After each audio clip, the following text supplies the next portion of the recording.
اعوذ باللہ من الشیطان الرجیم بسم اللہ الرحمن الرحیم۔ آج یہ جو ماہ چل رہا ہے یہ ربیع الاول کا ماہ ہے۔ سوال انسان کے ذہن میں گردش کر رہا ہے سنی اور شیعہ کے لوگوں میں کہ جناب پیغمبر حضرت محمد صلی اللہ علیہ وآلہ وسلم کی ولادت کب ہے؟ کیا 12 ربیع الاول کو ہے یا 17 کو ہے؟ اہل سنت حضرات جو ہیں وہ 12 ربیع الاول کو کہتے ہیں کہ جناب پیغمبر کی ولادت ہے اور رات کے وقت ولادت ہے، اور کچھ مورخین اہل سنت کے لکھتے ہیں دن کے وقت ہے، پیر کے دن 12 ربیع الاول رات کے وقت جناب پیغمبر کی ولادت ہے۔ شیعہ کتابوں میں شیعہ مورخین، شیعہ علماء اور اہل بیت کی جو روایات ہیں اور اہل بیت کا جو حکم ہے اور اہل بیت آل محمد کی جو آل نے ہمیں بتایا ہے وہ یہ ہے کہ 17 ربیع الاول جمعے کا دن رات کے وقت جناب پیغمبر کی ولادت ہوئی۔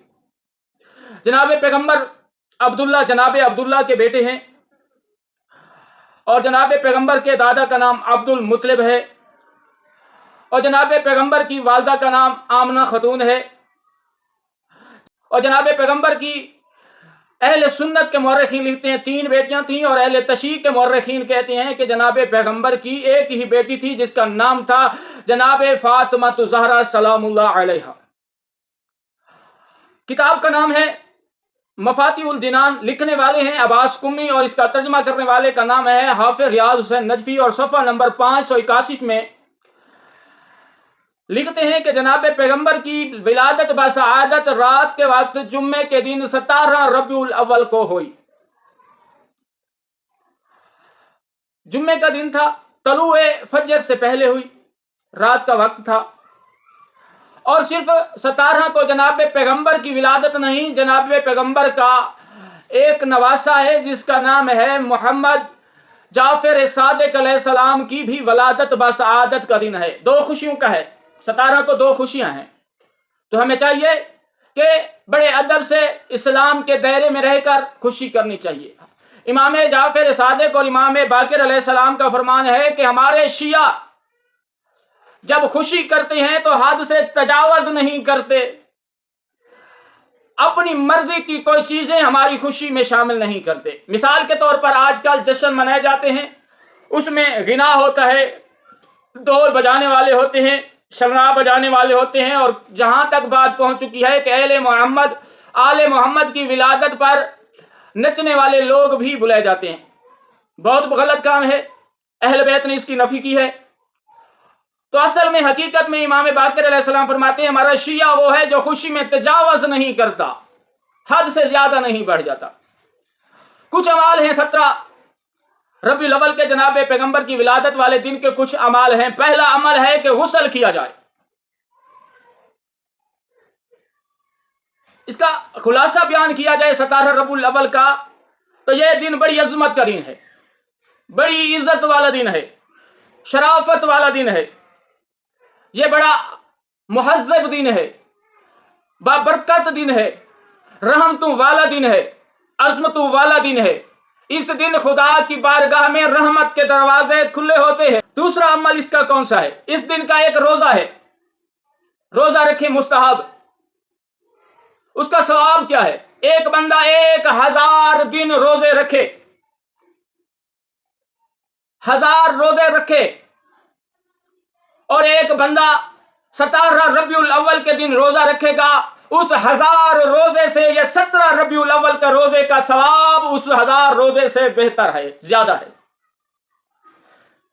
اس دن کے نماز ہے، 2 رکعت نماز ہے۔ کس وقت پڑھنی چاہیے؟ جب سورج بلند ہو جائے، کھڑا ہو جائے، سامنے اوپر آ جائے۔ امام علی رضا علیہ السلام، امام امیر المومنین علی ابن ابی طالب نے فرمایا ہے 2 رکعت نماز پڑھیں۔ پہلی رکعت میں سورۃ الحمد کے بعد 10 مرتبہ سورۃ قدر یعنی انا انزلنا، اس کے بعد 10 مرتبہ سورۃ توحید قل هو اللہ احد پڑھے۔ سلام بھیجنے کے بعد یہ دعا پڑھے، اللہم انت حی لا تموت، اے اللہ تو وہ زندہ ہے جسے موت ہی نہیں۔ یہ دعا مکمل کتاب کا نام بتا رہا ہوں، اس میں ہے، آپ پڑھ سکتے ہیں۔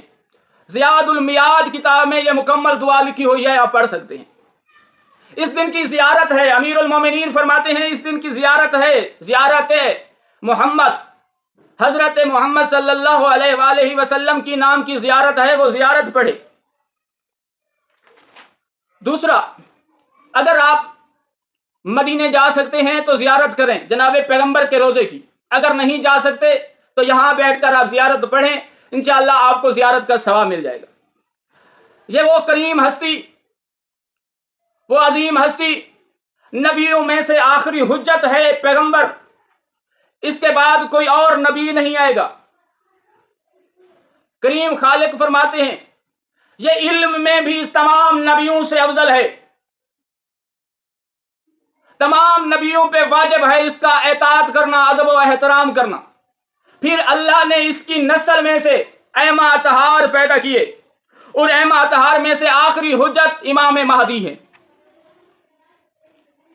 کریم خالق نے دوسری جگہ بھی فرمایا کہ میں پوری کائنات کو خلق نہ کرتا اگر میں آل محمد کو خلق نہ کرتا، میں نے سب سے پہلے ان کا نور پیدا کیا، بعد میں نے کائنات کو خلق کیا۔ حضرت آدم جب ترک اولا کیا تھا، اما ہوا کو کسی اور پہاڑ میں، حضرت آدم کو کسی اور پہاڑ میں جب بھیجا گیا، جبرائیل ان کے پاس آئے اور کہا اگر تم چاہتے ہو کہ تمہیں توبہ مل جائے، اللہ تمہارا یہ ترک اولا معاف کر دے، تو پھر ان 5 ہستیوں کا واسطہ دینا۔ پہلی ہستی جناب پیغمبر، جناب فاطمہ الزہرا سلام اللہ علیہا، جناب علی علیہ السلام، امام حسن علیہ السلام اور امام حسین علیہ السلام، ان 5 ہستیوں کا اللہ کی بارگاہ میں واسطہ دو، انشاءاللہ تعالی اے آدم تمہارا ترک اولا کریم خالق معاف کر دے گا اور تجھے دوبارہ جنت میں داخل کر دے گا۔ آج بھی آپ کے ہاں کوئی مصیبت ہے تو جا کر اہل بیت کا واسطہ دیں، آپ کی مصیبت ختم ہو جائے گی، آپ کی ہر حاجت پوری ہو جائے گی۔